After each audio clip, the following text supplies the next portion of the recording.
Ini belum di-share screen nggak sih? Oh, oke, yuk langsung.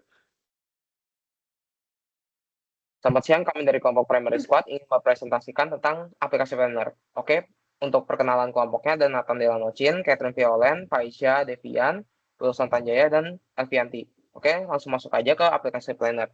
Aplikasi planner merupakan aplikasi yang berfungsi sebagai pengingat dan pengelola aktivitas sehari-hari. Untuk latar belakangnya sendiri, di era digital saat ini, aktivitas semakin padat seperti kuliah, tugas, dan lain sebagainya. Mengandalkan ingatan saja tidak cukup karena tidak terstruktur. Oleh karena itu, dibutuhkanlah aplikasi ini. Next ya. Nah, aplikasi planner sendiri dibuat untuk membantu pengguna dalam mengatur jadwal harian, memberi pengingat, dan lain-lain sebagainya. Oke, next.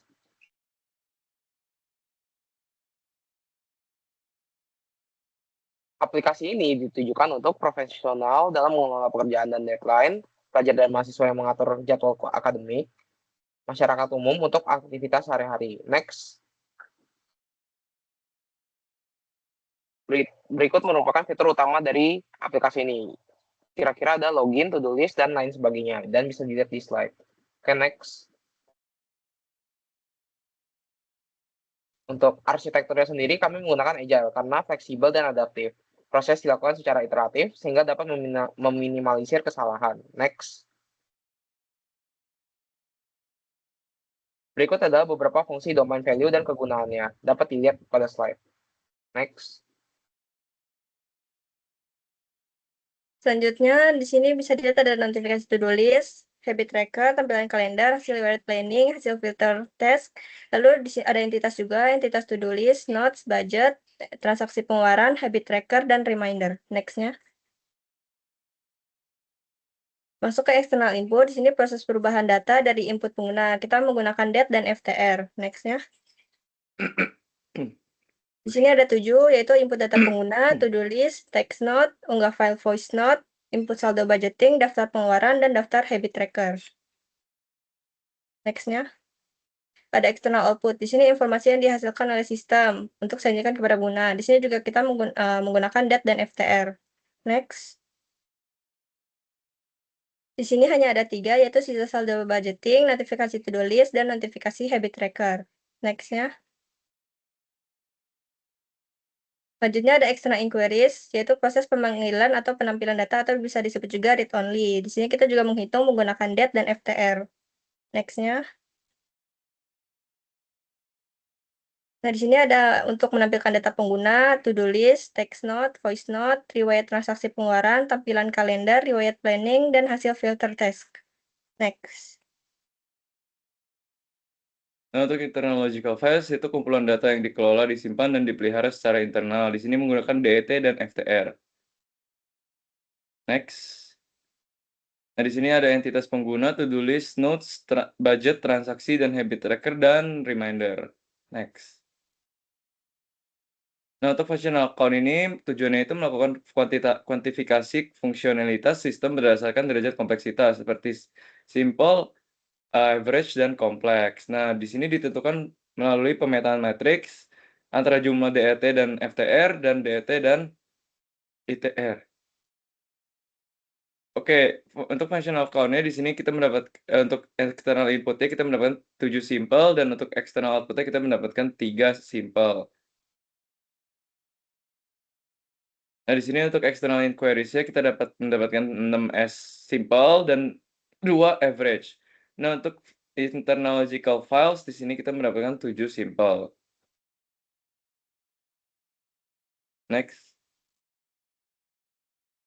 Nah, untuk perhitungan functional account di sini kita bisa tambahin aja dari yang sebelumnya itu dan mendapatkan 108 functional account.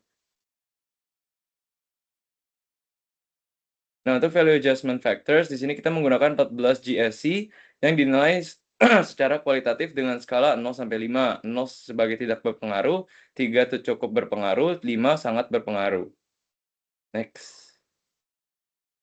Oke, berikut merupakan lanjutan dari value adjustment factor atau VAF-nya, mulai dari poin ke-6 sampai 14, beserta juga skornya, dengan total itu ada di 50. Next.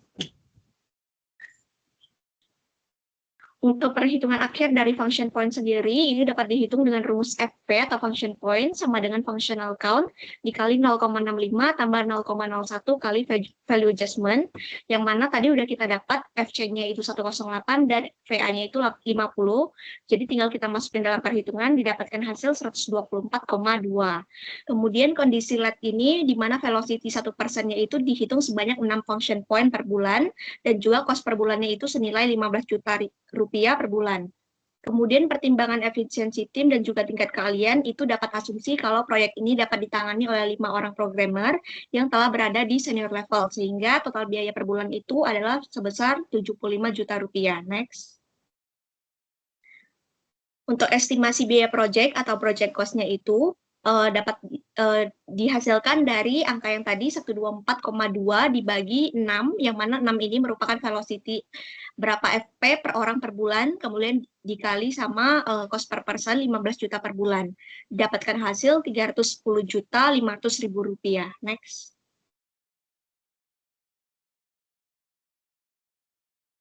Berikutnya ada manajemen risiko yang terdiri dari Restable dan juga RMMM. Di sini udah kita jabarkan juga mulai dari definisinya, kemudian juga ada tujuannya, dapat dilihat pada slide berikut. Next.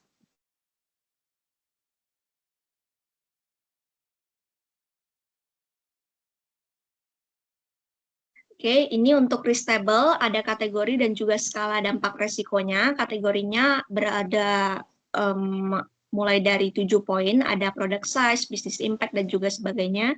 Kemudian skala penilaiannya itu ada dari 1 sampai 4, yang mana itu mulai dari kecil sekali sampai katastrofik. Next. Di sini ada restable-nya, udah kita jabarkan juga, ada 10 poin. Mulai dari yang pertama itu 2,4 sampai yang terakhir itu ada 1,8. Cuman di sini belum kita urutkan berdasarkan mulai dari resiko terendah ataupun tertingginya. Next. Terus ini untuk tabel RMMM-nya ada 10 poin juga, mulai dari resikonya, kemudian pencegahan, pengawasan, dan juga penanganannya. Next. Kemudian ini adalah work breakdown structure-nya atau WBS. Ini berdasarkan metodologi Agile atau Agile Development. Itu dibagi menjadi 20 kegiatan. Ini adalah durasi, predecessor, start date, end date, dan resource-nya ada berapa orang. Kemudian ini adalah mind map untuk development aplikasi planner. Di sini kita buat mind map itu supaya lebih mudah untuk melihat inisiasinya ada apa saja, requirement apa saja, design development-nya ada apa, kemudian integration testing-nya seperti apa, dan deploy-nya seperti apa. Kemudian di sini adalah Gantt chart-nya berdasarkan kegiatan yang sudah tadi kita buat. Ini dibuat menggunakan Project Libre, hasilnya sebagai berikut. Kemudian adalah per chart-nya, predesesornya ini kita menggantinya menjadi sebuah huruf supaya lebih mudah untuk dilihat. Nah, berikut adalah hasil dari per chart-nya. Terdapat 4 jalur yang kita uji di sini, dan didapati berdasarkan perbandingan di atas, jalur kedua itu ditetapkan sebagai jalur kritis atau critical path dengan total durasi 47. Berikut adalah hasil dari Slack-nya. Slack juga menunjukkan bahwa jalur kedua itu merupakan jalur kritisnya. Sekian presentasi dari kami. Terima kasih.